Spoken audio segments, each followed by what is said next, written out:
Halo Sobat Hino, kembali lagi di program Halo Hino On Air bersama saya Gita. Kali ini kita udah kedatangan seorang tamu nih dari tim HTSCC. Kita kenalan dulu sama orangnya. Selamat pagi Pak Epen. Selamat pagi, Bagia. Apa kabar Pak? Alhamdulillah baik. Alhamdulillah baik. Udah mandi Pak? Sini datang Udah beres dong, udah make up juga. Udah ganteng, iya kan? Sobat Hino udah ganteng banget nih Pak Epen. Iya. Gimana Bagia, sehat ya? Alhamdulillah sehat Pak Epen. Siap. Nah, hari ini aku mau remind nih untuk Sobat Hino semuanya nih. Oke. Apa sih HTSCC Pak? Ini kan dari kemarin tuh rame Hino ada sesuatu nih, Hino punya sesuatu nih. HTSCC itu apa sih Pak? Oke, Bagia. Jadi HTSCC itu adalah Hino Total Support Customer Center. Hino Total Yes. Support Customer Center. Betul. Itu tempat apa? Jadi ini pusat pelatihan untuk para pengemudi, para driver. Ya. Berarti tempat training gitu ya Pak ya? Yes, tempat training. Mereka bisa latihan tertulis dan apa aja tuh di tempat Jadi training ini? di kami di HTSCC itu selain ada teori di kelas, juga ada prakteknya. Ada prakteknya, Ada. berarti ada kayak sirkuit gitu dong? Ada, kami punya sirkuit itu. Berarti wah gede banget itu ya berarti HTSCC yang Hino punya ya Pak ya? Ya total untuk sirkuitnya di 10.000 meter persegi. 10.000 Ya, meter betul, persegi. betul. Itu bisa pelatihan apa aja sih di HTSCC Pak kira-kira? HTCC itu mengenai Hino 300, kemudian Hino 500, Hino 700 bus, dan juga ada untuk TOT. TOT ini seperti mencetak trainer. Berarti Ya, trainingnya untuk trainer. yes, begitu. Berarti bisa seseorang ini bisa belajar untuk jadi pelatihan untuk orang-orang gitu, melatih orang-orang. Betul, Wih, betul. Karena banyak sekali sekarang kendaraan, terutama Hino ya, yang beredar di Indonesia. Gak mungkin HTSCC aja satu departemen ini menyelesaikan semua. Jadi kita bergandeng tangan dengan para trainer yang kita cetak di HTSCC. Nah, Seperti itu. kalau kayak gitu tuh berarti jenis training di HTSCC ini apa aja sih Pak? Ya dari tadi Hino 500, Hino 300, 700 ada bus, dan juga ada untuk Berarti yang cetak trainer ini. semua unit Ada. Ada. Nah, kurikulumnya apa aja di Ya. HTSCC? Jadi para pengemudi yang kita undang atau hadir di HTSCC untuk mengikuti training itu banyak hal yang dibahas ya. Ini inland ya dengan juga Kemenhub ya. Oh, ada Kemenhub juga? Ada Kemenhub, jadi materi-materi dari Kemenhub, dari KNKT, dan karena kami ini LSP, Lembaga Sertifikasi Profesi, otomatis ini harus juga mengadopsi kompetensi yang ada di BNSP. Berarti semuanya udah tersertifikasi ya di HTSCC ini ya Pak betul, ya? begitu. Nah, syaratnya apa sih Pak kalau mau kita misalnya, aduh Pak saya punya supir nih, gimana sih cara daftarinnya? Ya karena ini kendaraan medium dan besar ya harus B1 minimal lah. B1 SIM-nya, minimal. ya kan, minimal B1. Kemudian mungkin sedikit saya bahas tadi untuk yang reguler untuk jenis tipe 300, 500, 700 dan bus itu hanya 3 hari. Oh, 3 hari 3 aja. hari aja, betul. Tapi kalau ditambah dengan untuk menjadi trainer ditambah 2 hari. Jadi total 5 hari. Kalau mau jadi si trainer ini. Betul. Jadi total 5 hari. Betul. Nah, terus Pak, mereka tuh ngapain aja di sana? Jadi yang pertama pasti ada teori-teori di kelas. Ya ini mengenai kurikulumnya seperti product knowledge pasti. Oke, biar Jadi mereka tahu ya produknya betul, apa. seorang pengemudi itu harus tahu Mbak Gia. Ini unit apa yang saya bawa? Betul. Tingginya berapa ini unit? Lebarnya berapa? Beratnya berapa? Terus kemampuan ngangkutnya juga berapa? Dia harus tahu. Jangan sampai si pengemudi dikuasai oleh kendaraannya, harusnya dibalik. Gitu kan? Dia menguasai. Iya, begitu. Nanti repot kalau itu basicnya dulu. Nah, setelah itu baru ke naik-naik ya secara teorinya. Contoh, oh saya biasanya udah Euro 2 nih dulu mengemudikannya nih. Sekarang kan udah Euro 4. Ada perbedaan ya? Ada, kita edukasi lagi. Jadi maksimum torsinya di berapa, di RPM berapa. Baik itu di tanjakan, ya, kemudian turunan, ya, dengan beban muatan tentunya kita simulasikan, kita ajarkan di situ. Jadi aku baru tahu nih, kalau Euro 2 sama Euro 4 itu berarti beda ya Pak? Beda, Cara karakternya. perawatannya, apa segala macam mengendarainya itu beda semua? Karakternya beda. Jadi kita ada pelajaran namanya how to handlingnya. Oke. Bagaimana mengendarainya. Ya selama ini kan banyak pengemudi ini yang belum hafal bahwa memang teknologi itu berkembang terus. Betul. Artinya apa? Kita sebagai pengemudi juga harus berkembang pengetahuannya. Jadi how to handlingnya juga harus kita upgrade kita. Ya selain itu gini, ya tadi kurikulumnya banyak lagi tuh. Prakteknya ada kan Pak? Ada. Jadi sebelum ke praktek tuh kita kasih tahu mengenai ada namanya attitude pengemudi juga kita ajarkan. Oke, attitude Jadi itu penting. basically sebetulnya 3 kalau kita tarik ya.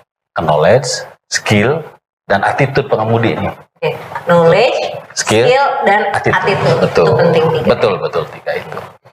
Kalau prakteknya itu yang tadi safety driving, ya kan, properly driving, ada economical driving. Economical driving, Ya. biar hemat gitu Pak? Biar hemat bahan bakar. Oh, ada Jadi caranya. gak di setel-setel diiritin gitu, kagak. Ya kan kadang-kadang Nggak. ada, turunan nih, matiin mesin. Itu bunuh diri. Serius, itu bunuh diri. Jadi harusnya yang benar ya, yang benar itu menggunakan engine brake, ada exhaust brake. Nah, itu diajarkan, disimulasikan. Ya, bagaimana saat turunan, terutama kalau misalkan ada betul para pengemudi kita sebagian ada turunan gigi netral biar irit. Iya, Wah, benar, itu biar bunuh diri irit. deh. Salah sebenarnya itu Pak. Salah besar itu. Jadi di HTSC ini kita ajarkan, kita simulasikan dan mereka mencoba. Kalau yang blind spot itu kan kita kan juga nggak tahu ya, kalau di mobil kan ada tuh ya kan yang dekat spion tuh kan kadang nggak kelihatan. Nah ini juga ada di truk Pak. Ada. Jadi kita ada satu spot ya atau satu area di HTSC ini namanya blind spot area. Nah kita ajarkan di situ. Ya kita juga udah buat videonya bersama Pak Wildan dari KNKT untuk teman-teman pengemudi untuk mudah memahaminya. Nah kembali di HTSC itu kita ajarkan. Jadi kalau misalkan kita mengendari bus ya di posisi pengemudi, kita lihat spion kanan, spion kiri, ya kan? Lihat ke depan. Nah, itu yang terkontrol hanya di spion. Betul. Ya. Tapi coba kita lihat keluar. Oh, ternyata ada motor lah yang nggak kontrol di samping kita. Di belakang kita ada mobil. Di depan kita ternyata ada becak atau nggak kelihatan. Gitu ya. Terus di pilar kanan ya, pilar kiri itu kan juga merupakan titik blind spot. Jadi baik diri kita yang mengemudi kendaraan besar maupun kita pengemudi yang berdekatan dengan kendaraan besar itu harus sama-sama waspada. Semuanya harus sama waspada. Jadi di video yang kita buat itu nanti Bagia dan Sobat Hino bisa lihat itu di sosial media kita sudah upload. Kalau ngerem, ya ada tekniknya juga. Ada. Jadi kami selalu bicara ke pengemudi itu saat mengemudikan kendaraan, ya. Ada namanya disebut jarak aman dan jarak pandang. Jarak aman dan jarak pandang. Bedanya apa, Pak? Pandang itu biasa dengan cuaca pengaruhnya. Ada hujan, ada gelap, itu juga harus ekstra hati-hati. Kalau jarak pandang, jarak aman, contoh misalnya, kita di tol Cipali nih, ya mengendarai kendaraan dengan kecepatan 60 km per jam di speednya, kelihatan di sepedanya. Artinya jarak dengan kendaraan yang di depannya itu harus minimal 60 meter. Oh, berarti 2 kali lipatnya? Enggak, 1 kali lipat. 1 kali lipat ya, sorry, 1 kali lipat. Kalau 60 speednya ya 60 meter. Ke depannya. Ya. Kenapa? Wah Pak, di Indonesia kalau di jalan arteri mah disalip motor, disalip kendaraan kecil. Betul. Sudah sabar. Sabar. Terus jaga jarak lagi. Itu ada alasannya. Kuncinya bersabar. Ada alasannya. Kenapa kok jauh banget jaraknya gitu? Yang kita lihat ya mohon maaf pada mepet kan? Iya betul, pada mepet. Termasuk kalau di lampu merah. Berapa sih jarak idealnya dengan kendaraan di depannya? Kalau di Jakarta 1 cm Pak. 2 meter deh ya. Biar 2 meter. 2 meter. Coba mohon maaf kalau kita bandingkan dengan video-video di YouTube di luar negeri, Jepang deh ya. Lihat deh. Rapi jaraknya tertata. Nggak ada tuh motor nyelip gitu kan, nggak ada. Nah kembali ke tadi jaga jarak. Apa sih sebetulnya? Bila mana terjadi pengereman mendadak kendaraan yang di depannya, kita mempunyai cukup waktu dan jarak untuk melakukan pengereman. Ya, insya Allah sih nggak der. Karena kan kalau bis itu kan nggak bisa langsung berhenti kayak mobil ya Pak ya? Ya, jadi bis atau truk. Ya, ada namanya pengereman terencana. Waduh. Nah, jarak yang tadi itu cukup untuk melakukan pengereman terencana. Ya, cukup. Dan di HTSC kami dipraktekkan. Ada track khusus untuk namanya safety braking. Jadi untuk pengereman yang aman. Dites nih. Ini supir ini biasanya ngeremnya kasar apa enggak? Contoh simpel gini deh. Mungkin Bagia dan teman-teman pernah naik bus. Pernah. Berdiri. Pernah? Berdiri kan bergelantungan Iya, gitu ya. iya, betul. Bergelantungan. Kalau nih supirnya remnya kasar, kita Mental. pasti mental. Iya kan? Bener. Kalau Iya. kita rekaman itu nggak akan mental berarti, Pak? Enggak, karena cukup jarak dan waktu untuk tidak ngerem mendadak atau ngerem kasar gitu. Jadi mulus ya. Mulus. berhentinya. Nah, ini edukasinya apa nih? Baik untuk angkutan barang maupun angkutan orang. Kalau ngangkut orang, orangnya nyaman dan selamat. Betul. Kalau angkutan barang juga barangnya aman. Aman. Coba kalau ngerem mendadak, orangnya pasti kejedot lah jatuh. Kalau ngangkut barang, barangnya telur lagi pecah. Nggak jadi dapat untung. Simpelnya begitu. Jadi kita selain teori, kita juga praktekkan memang ada fasilitas di sirkuit gitu. Oke. Bagia. Nah, Pak Evan, sebelum kita melanjutkan nih untuk Sobat Hino, jangan kemana-mana, kita mau saksikan video berikut ini.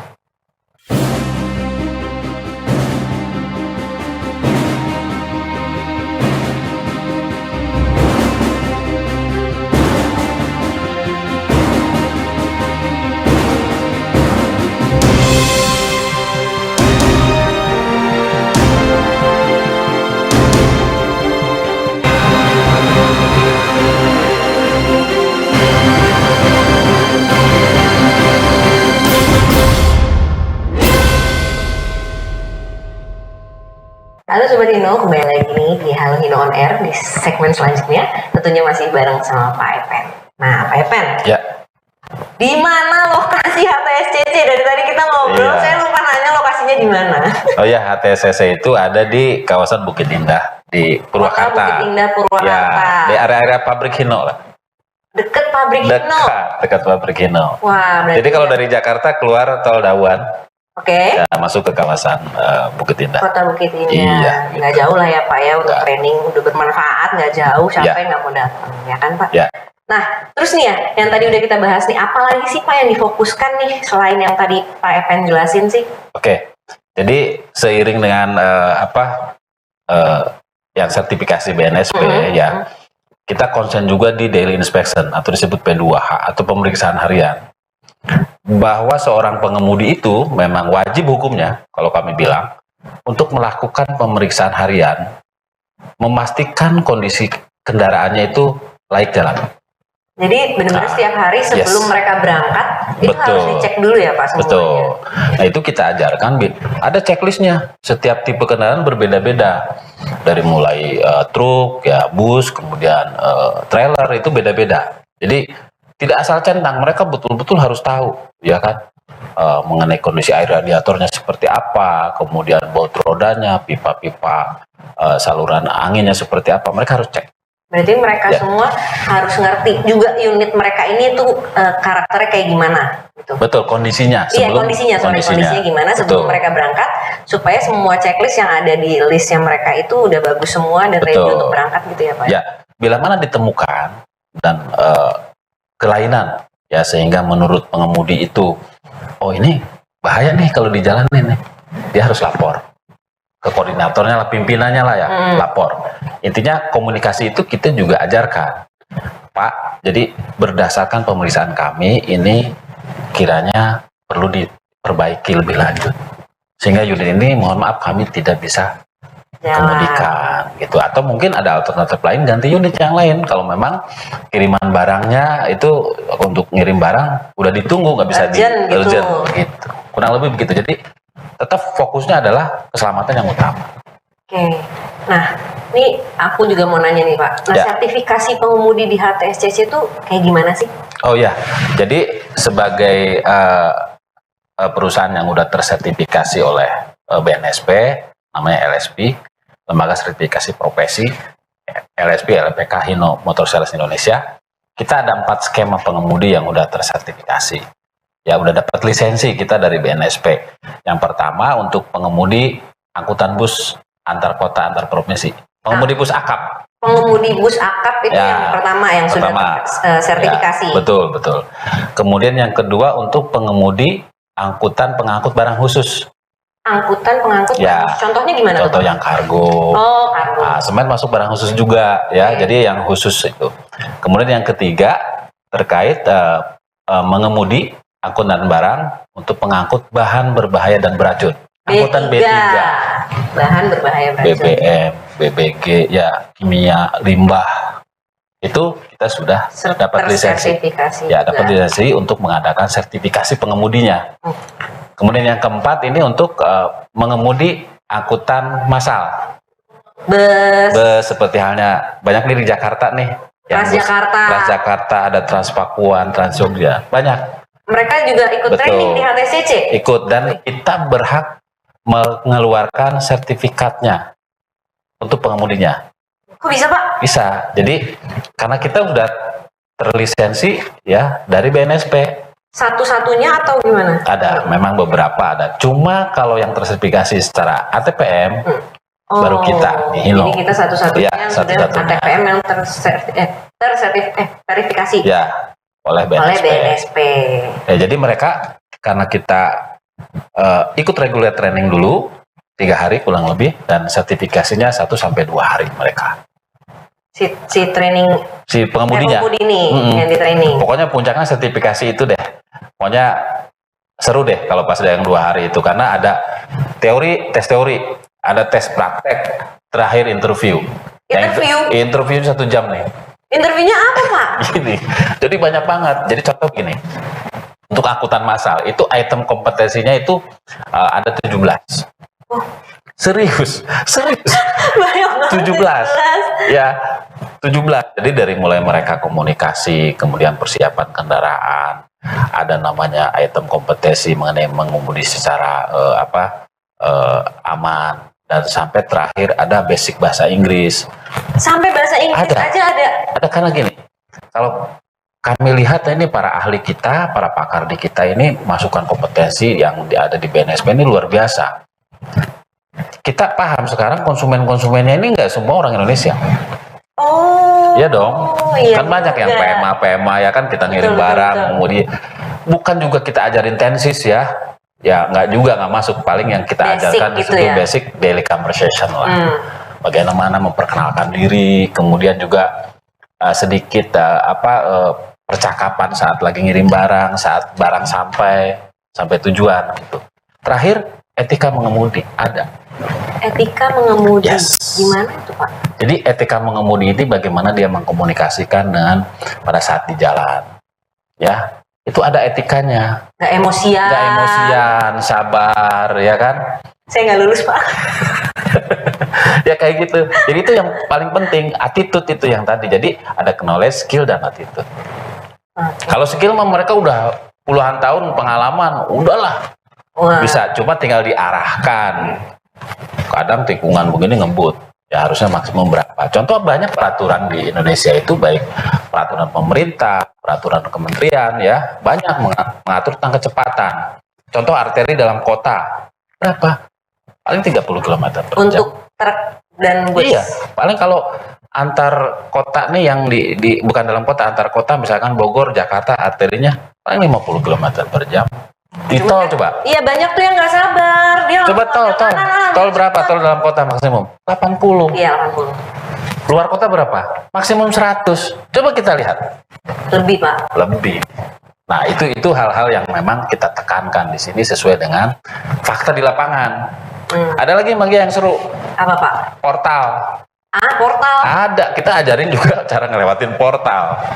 Nah, ini pernah lihat tuh banyak yang nyangkut karena dia nggak ngitung tinggi truknya berapa. Itu yang tadi di awal saya bilang, kalau seorang pengemudi nih harus tahu nih, unit yang dibawanya nih dimensinya berapa, lebarnya berapa, tingginya berapa, ya kan? Benar. Selain yang tadi yang diizinkan muatannya berapa, nggak boleh odol, harus patuh terhadap peraturan pemerintah. Odol itu over dimension, overload, gitu kan? Banyak yang nyangkut kan? Kalau kita bicara portal nih harus lihat, masuk tol ada tulisan 2,1. Ya Semanggi berapa tuh, 5, sekian tuh ya. Iya. Kayak gitu. Nah itu harus paham. Cipali tuh ada flyover di atasnya ada 5,2. MBZ itu 2,1. Ini masih sampai hari ini masih banyak. Kemarin ada yang di Bekasi, ada yang di Jakarta, bahkan kemarin ada yang di Padang.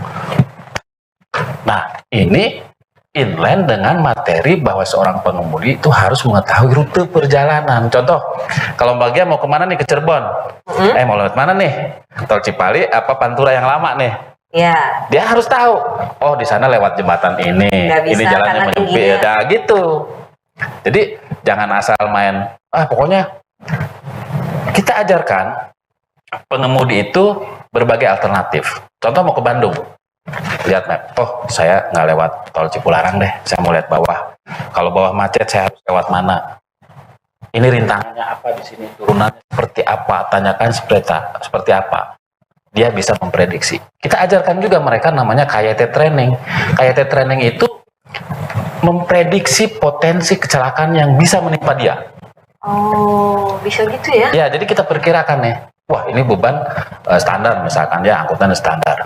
Ini rem udah oke segala macam. Nah, untuk antisipasi, contoh simpelnya begini. Kalau misalkan nih tadi udah jaga jarak, tapi karena keadaan darurat nggak bisa menghindar, ini udah deket banget dan kalau diterusin ngerem ini pasti nabrak kendaraan di depannya, apa yang harus dilakukan? Antisipasi. Ya kan, lihat kanan kiri, spion. Itu hitungan detik. Harus cepat juga Cepat, ya dia ke kanan ada kendaraan lagi, ke sini kosong misalkan itu bahu jalan atau mungkin parit kecil, ya bantingnya ke kiri. Jadi ambil resiko terkecil. Ya, lebih baik dia ambil kiri daripada terkecil. Harus nabrak ke depan ya Pak. Ya, banyak hal bagi di HTCC itu kita bahas terkait dengan safety driving. Itu tidak hanya masalah mengemudi, ya kita juga kasih tahu para pengemudi kita, tolong masalah kalau udah mengkonsumsi obat. Bukan obat terlarang ya, obat biasa. Obat pilek biasanya bikin ngantuk tuh. Ya, kayak gitu. Hal-hal seperti itu harus kita ingatkan. Berarti nggak cuma harus belajar dari si unitnya ini sendiri, tapi semua keadaan di sekitarnya dia dan dirinya juga ya Pak ya? Betul. Dan kita terus gaungkan, sosialisasikan ke para pengemudi maupun rekan-rekan pengusaha yang hadir di HTCC untuk mengutamakan keselamatan berkendara. Aduh, mantap. Kurang lebih seperti itu. Informasi yang sangat bermanfaat untuk Sobat Hino nih Pak. Ya. Oke Pak Epen, terima kasih untuk informasinya. Semoga nanti kita bisa ngobrol-ngobrol lagi ya Pak. Siap. Di Halo Hino On Air tentunya. Pasti, siap. Program baru di YouTube Hino Indonesia. Oke. Oh iya Pak, untuk yang mau daftar di training ini gimana caranya? Oke, ada dua sebetulnya calon. Yang pertama, prioritasan lu silakan menghubungi, kalau customer Hino, hubungi dealer-dealer Hino ya. Untuk Sobat Hino silakan bisa menghubungi dealer-dealer Hino terdekat.